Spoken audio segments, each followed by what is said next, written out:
Hey guys, welcome back to another video. In this one, we have a horse that is becoming increasingly dangerous. When he does tight turns going through a jump course, he can start to rear straight up in the air, almost falling over. This is becoming a bad habit that he's getting into, and we need to get him safer. So I'm gonna see if we can help him on the ground and get him safer to ride when he's under saddle. Can I watch you play with him a little bit? Sure. So the biggest observation I made is that his head is up all the time. When he thought about rearing up, when he was running around there, the head is up. And so he doesn't have to rear in order for him to think up. And you even noticed it when you changed directions. He didn't rear, but he thought up as he changed directions, right? So we need to give him some strategies to recover and settle down, where down is the relief. Gotcha. Okay, so that's going to be our proactive steps. The reactive steps would probably be like bending him and yielding the hindquarters and some of that stuff. But there's a lot of things we can do proactive to help give him some other tools to recover with versus rearing. Because basically he rears when he's bothered enough to the point that's what he feels like he needs to do, is rear. He's what I would call a left-brained horse, you know? He's kind of left-brained extroverted. Okay. And left-brain horses don't want to move their front end, so you need to pepper in moving his front end a lot more frequently to it. And even there, kind of giving me that little head toss thing, that's a bit of a dominance thing. Okay. He's just doing what he wants to do, and rearing is his kind of go-to move. There. Well, that was hard, wasn't it? Then see, I got a lick and chew from that, Yeah. and then his head went down. So what's interesting about horses is some horses will get more settled from getting more comfortable and more relaxed, and some need to get more confident to do that. He needs to get more accepting of yields. Like there's a lot of resistance there, you know, and you felt that just with handling him in here when you were holding on to him. Right, you know. right. But you see how I did that four-chord yield, and look how settled he got. And that tells us it's much more of a left brain thing, of him not wanting to be controlled more than it is a fearful thing. So as I'm playing with this horse, I'm feeling another energy. I was expecting this horse to feel really scared of me on the ground, and that was leading to him rearing. But as I'm playing with him, I'm feeling this energy of him questioning me being the leader on the ground, and he actually feels like he's thinking about charging me. So I brought this up to Cherie, and this is what she said. He did charge me one time. Oh, see, and I could just feel that in him, that was what he was thinking about. And he's more likely to get that bothered with me because I'm pushing his buttons now. So his dominance is kind of an underlying issue that's here. So there's like two issues. He's learned to rear as his go-to bad habit problem, but then underlying this is he's not clear on who's in charge. And as long as you guys kind of let him move his feet and get along with him, he's okay with that. But he's pretty sure about the dominance thing, because he's giving me a lot of resistance for trying to move his front end. So another thing that I would do with him is I would teach him to lower his head on a circle. And you're going to do this with a rein with the rider too, watch. So I'm going to lift up here with this, and I'm going to say, if you want to have your head up, let me help you have your head up. And I'm making this uncomfortable until he tries to put his head down. Because this is all about, see, he put it up even higher right there. This is all about getting him to say, I would like to put my head down. His head being up right now is in the same box as when he thinks about rearing. And as soon as I feel him think down, I'm going to let go. But he's not thought down yet. He's still thinking up. There, I felt him leaning down. So I'll release it down. And look how low his head went after I let it go. Horses can only do 6 things: forwards, backwards, left, right, up, and down. And this particular horse has learned to find relief going up. So one of the things that I wanted to focus on with him on the ground especially is learning that down can be an answer. So the most common way that we teach horses to think down is we teach them to lower their head with putting a feel underneath. Now, the reason I didn't really want to use this too much with him is because that is more me telling the horse to lower their head down. I wanted him to choose to lower his head down. So what I decided to do is when his head was up, I would lift up on the halter like this and wait for him to think down like she's doing right here. And eventually, this cue gets really subtle where you barely pick up the rope and the horse thinks down. Now, because this isn't an option that he's chosen anytime soon, he's learned the opposite is up. It's going to take him a little while to get to this level at it where he's good at it. But once they do get good at it, you can also apply this technique on a circle at a more of a distance. And this helps the horse from traveling around inverted in what we call a bad banana shape. And so if they get inverted, you can lift your hand up while they're out there, and that can become a cue to ask the horse to lower their head while they're out on a circle. And so this horse knows this well. She's had more time doing it. And so it's an easier answer for her to arrive at. So I just wanted to show you with her to kind of clarify what I was doing with him. Now, I would still do all the other groundwork stuff that I show on my Patreon page. And normally that's what I would all do proactively.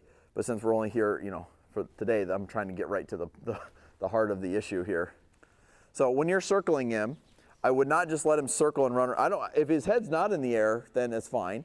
But I wouldn't let him run around with his head in the air. Put a feel here. Oh, nice, nice. And that becomes the cue. So this is Ella, and she's the girl that is not afraid to ride him, and she's been able to keep riding him. And she was letting me know that he gets really worked up when she starts asking him to do tighter turns, especially to round a corner to head for another jump. Let's say we do a roll, but so like this jump Yeah. to this jump, and it's a super tight turn, and he's not liking what I'm doing, then he does it, or it's like when it's not his typical Interesting. exchange. Interesting. It's different than what he typically does, then he's Okay, like, oh. that's very interesting. So Cherie, there's another pattern I'm going to give you to be more proactive about this, with him being animated through those sequences. So that's really good to know. Basically what I want you to do is do like a half circle back and forth, but while you're moving. So this becomes like twice as dominant of a thing for you to do as just circling and changing directions while you're standing still. Okay, because now I'm going to walk to the other side of the arena. And this might get them all amped up again. We'll see. Okay. I'll try to do it slowly so you can kind of see the pattern. So we go here, change sides. He doesn't get to go all the way around. Because you're saying, in case in point here, that changing directions is what amps him up, right? Which is exactly what we've experienced. And I haven't even, that was a big dirt clod to the face. Because you can see, when I ask him to change directions this much, this is where he gets really amped up. And so because he gets amped up on the ground, he would have gotten amped up in the saddle too. We're going to keep circling him and changing directions until he can do it softly. So we're going to play through this a bit.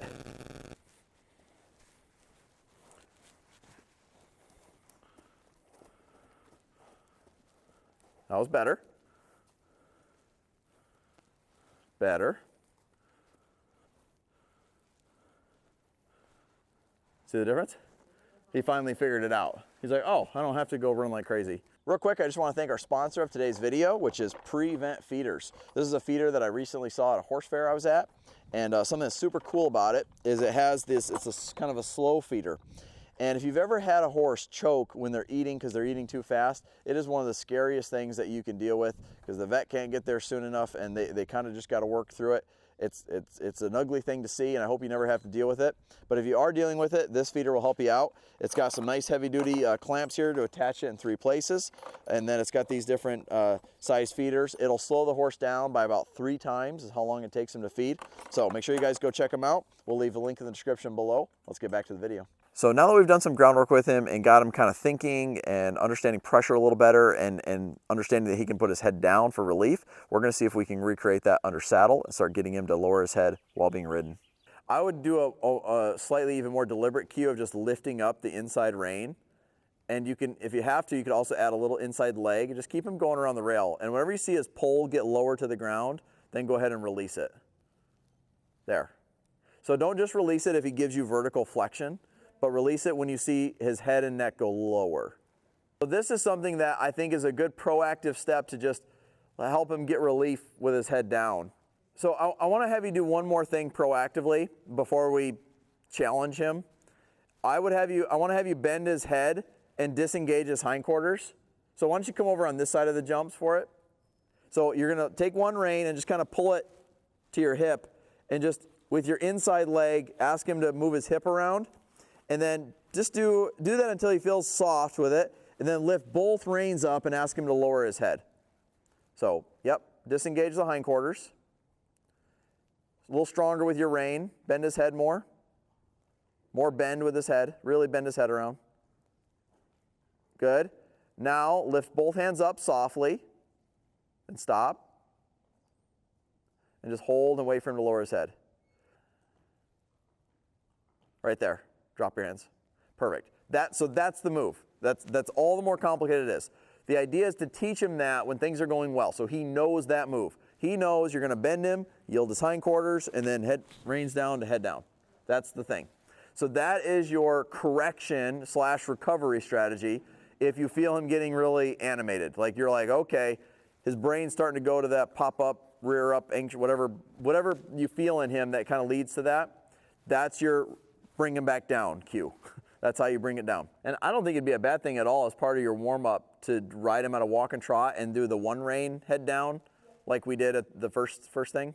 Riding on a loose rein, head down, just to get him soft and that sort of thing. Instead of going to contact like straight away. I like how soft you're being with him. Oh, there it is. So that would be one of the goals I would have for you is before you go to contact, get him to release like that. So now go ahead and ride him however you want to ride him. Whatever you normally do. Do you want to try some of those tight turns? That was good. Yeah, very nice. You'll be doing a canter pirouette here in no time. So I'd actually just go ahead and stop him and just pet him. I'm pretty happy with him. I'm pretty happy with that's going. I think I see a pathway here to success. I do too. And I think riding wise, you guys were already kind of on the right track with getting along with him. But I think when you add these skills in to the rearing, as a preventative to the rearing, it's going to pay off a lot. So definitely be working on that. So tell me, what were your takeaways with Pasha? We need to go back to some groundwork and do some foundational things. We need to get him to learn how to lower his head by a release, not necessarily dropping his head, but by raising it up until he chooses to drop it, and then the release is in the lowered head. Learn some great ground techniques to get him to relax into lowering his head and to stay out of my space and not be so dominant. Thank you. Well, thanks for having me out to your place. And what should everybody watching go and do? They should go to the fundamentals of the Patreon page. Awesome. All right, thank you very much.